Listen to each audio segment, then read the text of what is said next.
জুলুম এবং অবিচার যদি কেউ করে তো এর শাস্তি আখিরাতে যা আল্লাহ রেখেছেন তা তো হবেই। দুনিয়াতে নগদ শাস্তি ভোগ করা ছাড়া মানুষ পা নাড়াতে পারবে না। একজন জালিম দেখাতে পারবেন না যে জালিম জুলুম করতে করতে হাসতে হাসতে দুনিয়া থেকে চলে গেছে, তার ভেতরে ত্রাস সৃষ্টি হয়েছে, কোনো না কোনো ভাবে আল্লাহ তাআলা তার জীবনটাকে জীবন্ত জাহান্নাম করেছেন, অথবা অপমান অপদস্থ করেছেন, বা ভেতরে ভেতরে শাস্তি দিয়েছেন। এই শাস্তি ভোগ করা ছাড়া কোনো জালিম যেতে পারে না। মনে রাখবেন, এর সবগুলো আল্লাহর খাতায় লেখা হচ্ছে।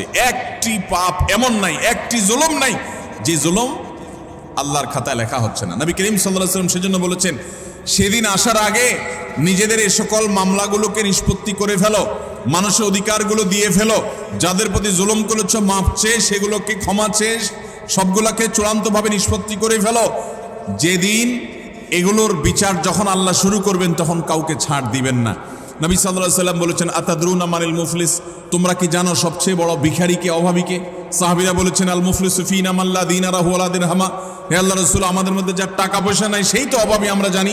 নবীজি সাল্লাল্লাহু আলাইহি ওয়াসাল্লাম বলেছেন, আরে সে অভাবী আসল অভাবী না। আসল অভাবীর পরিচয় তাহলে শুনো। একটা লোক দুনিয়াতে অনেক কোরআন তেলাওয়াত করেছে, অনেক তাসবিহ জপেছে, অনেক হজ উমরা করেছে, অনেক বেশি ইবাদত বন্দেগী করেছে, অনেক নফল নামাজ পড়েছে, নফল রোজা রেখেছে, অনেক দান সাদাকা করেছে, অনেক ভালো কথা মানুষকে শুনিয়েছে, অনেক মাহফিলে সে গিয়েছে, অনেক ভালো কাজে সহযোগিতা করেছে, হাজী সাহেব গাজী সাহেব হয়েছে, সবই ঠিক আছে। কিন্তু এত বিশাল পরিমাণ আমলের পাহাড় নিয়ে আল্লাহর কাছে তিনি হাজির হয়েছেন। তার আশা, এত আমল করে আসছি, জান্নাত আমার ঠেকাবে কে? কিন্তু দেখা গেল দুনিয়াতে তার জীবদ্দশায়, কৈশোর বয়সে, যৌবনে, প্রাপ্তবয়স্কে, বৃদ্ধ বয়স্কে, বিভিন্ন পর্যায়ে এসে কখনো কাউর প্রতি অত্যাচার করেছে, অবিচার করেছে, কাউকে ঘাট ধাক্কা দিয়েছে, কাউকে একটা ঘুষি দিয়েছে, কাউকে একটা গালি দিয়েছে, কাউর প্রতি অবিচার করেছে, কারোর প্রতি জুলুম করেছে, কখনো কাজের বুয়ার প্রতি করেছে, কখনো ড্রাইভারের প্রতি করেছে, কখনো অধীনস্থের প্রতি করেছে, কখনো আপন ভাইয়ের প্রতি করেছে, কখনো আপন বোনের প্রতি করেছে, কখনো নিজের স্ত্রীর প্রতি করেছে, কখনো হয়তো সন্তানের প্রতি করেছে, নানামুখী মানুষের প্রতি জুলুম করেছে। এই জুলুমগুলোর যাদের প্রতি করা হয়েছে, কিয়ামতের ময়দানে এই লোক যখন আমলের পাহাড় নিয়ে জান্নাতে যাওয়ার জন্য মুছে তাও দিবে, সমস্ত পাওনাদার হাজির হয়ে আল্লাহর কাছে বলবে, আল্লাহ, এই ব্যক্তি যে আজ জান্নাতে যাওয়ার জন্য প্রস্তুতি গ্রহণ করছে, এই লোক সে আমাদের অধিকার নষ্ট করেছে, আমাকে একটি আঘাত করেছে, আমি দুর্বল ছিলাম, হয়তো রিকশাওয়ালা, কিছু বলতে পারি নাই। আপনি তো আহকামুল হাকিমিন, আজ বিচার দিবসেতে বিচার হবে, দুনিয়াতে আমি বিচার পাই নাই, আজকে আমি বিচার চাই। আল্লাহ তাআলা তখন ওই ব্যক্তিকে আল্লাহ রাব্বুল আলামিন তখন বলবেন, এখন বিচার হলো, তুমি যে আমলের পাহাড় নিয়ে এসেছো সেখান থেকে কিছু আমল সওয়াব তাকে দিয়ে দাও, কিছু সওয়াব তাকে দিয়ে দাও, তোমার কাজের প্রায়শ্চিত্ত হবে। তাকে আল্লাহ তাআলা বিদায় করবেন, নিষ্পত্তি করবেন। আরেকজন হাজির। এভাবে একে একে যত পাওনাদার তার কাছে হবে, সমস্ত পাওনাদারদের পাওনা দিতে দিতে তার আমল যা নিয়ে এসেছে এ আমলের সকল সওয়াব ফুরিয়ে যাবে, শেষ। কিন্তু পাওনাদার তখনও আছে।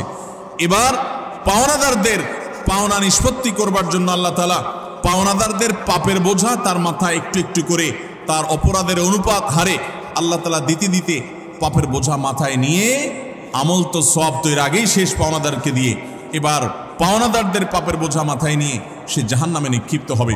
নবী সাল্লাল্লাহু আলাইহি ওয়াসাল্লাম বলেছেন, ওই লোকের মতো ভিখারি, তার মতো অসহায়, তার মতো অভাবী, তার মতো কপাল পোড়া আল্লাহর জমিনে আর কেউ হবে না। সেই অভাব যেন আমাদের না হয়। এজন্য ভাইরা আমার, দুনিয়ার জীবনে আমার কারোর প্রতি যেন কোনো জুলুম না হয়, কোনো অবিচার না হয়, গায়ের জোর যেন আমি না দেখাই। আল্লাহ যেন আমাকে মনুষ্যত্ব, এটা যেন আমার মধ্যে অর্জন করতে পারে। বিশেষ করে তরুণ এবং কিশোর বন্ধুরা, বয়সের কিছু পাগলামো আছে, বয়সের কারণে শরীরে কিছু গরম ভাব আসে, খবরদার। কারোর প্রতি যদি কখনো রাগ করেও ফেলেন, অবিচার করেও ফেলেন, শয়তানের প্ররোচনায় পড়ে সাথে সাথে তার কাছে মাপ চেয়ে নেবেন, নিষ্পত্তি করে ফেলবেন, এটা রেখে দিবেন না। কারণ আল্লাহর খাতায় প্রত্যেকটা অপরাধ লিপিবদ্ধ হবে। এটা তো আখিরাতের কথা। আজ আমরা যেটি বলছি তা হলো, নবী করিম সাল্লাল্লাহু আলাইহি ওয়াসাল্লাম বলেছেন, আখিরাতের যে শাস্তির কথাটা তো আছেই, কিন্তু কারোর প্রতি যদি কেউ জুলুম করে, দুনিয়াতে আল্লাহ রাব্বুল আলামিন তাকে সেই জুলুমের শাস্তি, প্রায়শ্চিত্ত তাকে দিবেন, এর মুখোমুখি তাকে হতেই হবে। আল্লাহ তাআলা আমাদেরকে জুলুমের মতোই পাপ অপরাধ থেকে বেঁচে থাকার তৌফিক দান করুন। 3 এবং 4 এবং 5 এই তিনটি আরেকটি হাদিসে আসেছে। 3 নম্বর হলো আত্মীয়তার সম্পর্ক ছিন্ন করা, 4 নম্বর হলো কথায় কথায় মিথ্যা কথা বলা, এবং 5 নম্বর হলো আমানতের খেয়ানত করা। কেউ টাকা রেখেছে, আপনি মেরে দিলেন, কারোর কাছ থেকে বাকি নিয়েছেন আর ওই লোকের চেহারাও মারালেন না, সামনেও গেলেন না। কারোর কাছ থেকে হাওলাত নিয়েছেন, এরপর তার মোবাইল নম্বরই ব্লক করে ফেললেন। কেউ আপনাকে কোনো কথা বলছে কারোর কাছে না বলতে আপনি সবার কাছে বলে বেড়ালেন। কারোর কোনো গোপন তথ্য আছে, এটা ফাঁস করে দিলেন। এরকম যত প্রকার আমানতের খেয়ানত আছে, এই সবগুলোর কারণে আল্লাহ তাআলা দুনিয়াতে নগদ শাস্তি দিবেন। তাহলে 3 নম্বর হলো আত্মীয়তার সম্পর্ক ছিন্ন করা, 4 নম্বর হলো মিথ্যা, 5 নম্বর হলো খেয়ানত, আমানত নষ্ট করা। এই কয়েকটা পয়েন্ট একসাথে তাবরানীতে বর্ণিত হয়েছে। নবী সাল্লাল্লাহু আলাইহি ওয়াসাল্লাম বলেছেন যে কয়েকটা অপরাধ আছে, এগুলোর শাস্তি আখিরাতে হওয়ার পাশাপাশি দুনিয়াতে হওয়াটা অধিকতর উপযুক্ত হবেই হবে, এর কোনো বিকল্প নাই, ব্যত্যয় নাই। আল্লাহ তাআলা এটি করবেনই। তার ভিতরে একটা হলো আত্মীয়তার সম্পর্ক ছিন্ন করা। অনেক মানুষ আছেন নিজের আপন ভাইয়ের সাথে সম্পর্ক ভালো নাই, বোনের সাথে সম্পর্ক ভালো নাই, কোনো যুক্তি খাটবে না। আপনার ভাই খারাপ এই যুক্তি দিবেন, বোন খারাপ সে যুক্তি দিবেন, এই যুক্তি খাটবে না।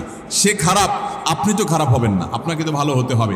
আপনি নিজে থেকে তার প্রতি সদাচরণ করার চেষ্টা করবেন, আপনি তার সাথে নিজে থেকে উইলিংলি মিশতে যাবেন, তার কল্যাণ চাইবেন, তার জন্য দোয়া করবেন। হ্যাঁ, তার সাথে মিশতে গেলে সে ক্ষতি করে, সে মামলা মোকদ্দমা করে, সে শত্রুতা করে, তাহলে ভিন্ন কথা, আপনি যান বাঁচানোর জন্য দূরে থাকতে পারবেন। কিন্তু আত্মীয়তার সম্পর্ক রক্ষা করা সুন্নত না নফল? আত্মীয়তার সম্পর্ক রক্ষা করা কি নফল কাজ না সুন্নত কাজ? ফরজ। 5 ওয়াক্ত নামাজ পড়া যেরকম ফরজ, রমজানের রোজা রাখা যেরকম ফরজ, আত্মীয়তার সম্পর্ক রক্ষা করাটাও কি? অনেক মুসলমান এটা জানেন না। আপনার ভাই বোন, এই জন্য ভাইরা আমার, কারোর প্রতি যদি জুলুম হয়, বিশেষ করে আমাদের তরুণ বন্ধুদেরকে আমরা বলি যে কয়েকজন বন্ধু যখন একসাথে হন, শরীরের মধ্যে একটা ভাবসাব চলে আসে। কয়েকজন কলেজে পড়ুয়া বন্ধু, আজকাল কলেজে পড়া লাগে না, এখন কিশোর গ্যাং বাইরে হয়েছে, পুচকে পুচকে 4-5 জন একসাথে হয়ে গেলেই মাস্তান হয়ে যায়, ঠিক না বে ঠিক? 4-5 জন একসাথে হলে শরীরে একটা ভাবসাব চলে আসে। একা একা যদি চায়ের দোকানে যান তো আস্তে করে খুব নরম সুরে বলেন, মামু 1 কাপ চা দেন। আর যখন 4-5 জন 6-7 জন একসাথে যান তো শরীরে ভাব চলে আসে। একবারে বেশি 2বার যদি ডাকা লাগে ওই টি বয়কে, ওই কর্মচারী বেচারাকে, তখন তার দিকে তেড়ে যান, শক্ত কথা বলেন, জোরে আওয়াজ করেন, ভাবখানা এমন যে আপনি কি হুনুরু হয়ে গেছেন। গাড়িতে উঠেছেন, বাসে উঠেছেন, কয়েকজন মিলে উঠেছেন, তো মনে হচ্ছে যে কিছু একটা বাসে উঠে গেছে, কোনো একটা হাইওয়ান জন্তু উঠে গেছে, এরকম একটা ভাবচক্কর, ঠিক না ভাই ঠিক? ভাইরা আমার, কয়েকজন মিলে শক্ত আছেন, একজন রিক্সাওয়ালা হয়তো 10 টাকার জায়গায় 15 টাকা চাইছে, 1 টাকাও দিলেন না, পুরো টাকা না দিয়ে চলে গেছেন। বেচারা ফেলফেল করে চেয়ে আছে, কিছু বলার ক্ষমতা নাই। মনে রাখবেন, এর সবগুলো আল্লাহর খাতায় লেখা হচ্ছে। একটি পাপ এমন নাই, একটি জুলুম নাই যে জুলুম আল্লাহর খাতায় লেখা হচ্ছে না। নবী করিম সাল্লাল্লাহু আলাইহি ওয়াসাল্লাম সেজন্য বলেছেন, সেদিন আসার আগে নিজেদের এই সকল মামলাগুলোকে নিষ্পত্তি করে ফেলো, মানুষের অধিকারগুলো দিয়ে ফেলো, যাদের প্রতি জুলুম করেছো মাফ চেয়ে, সেগুলোকে ক্ষমা চেয়ে সবগুলোকে চূড়ান্তভাবে নিষ্পত্তি করে ফেলো। যে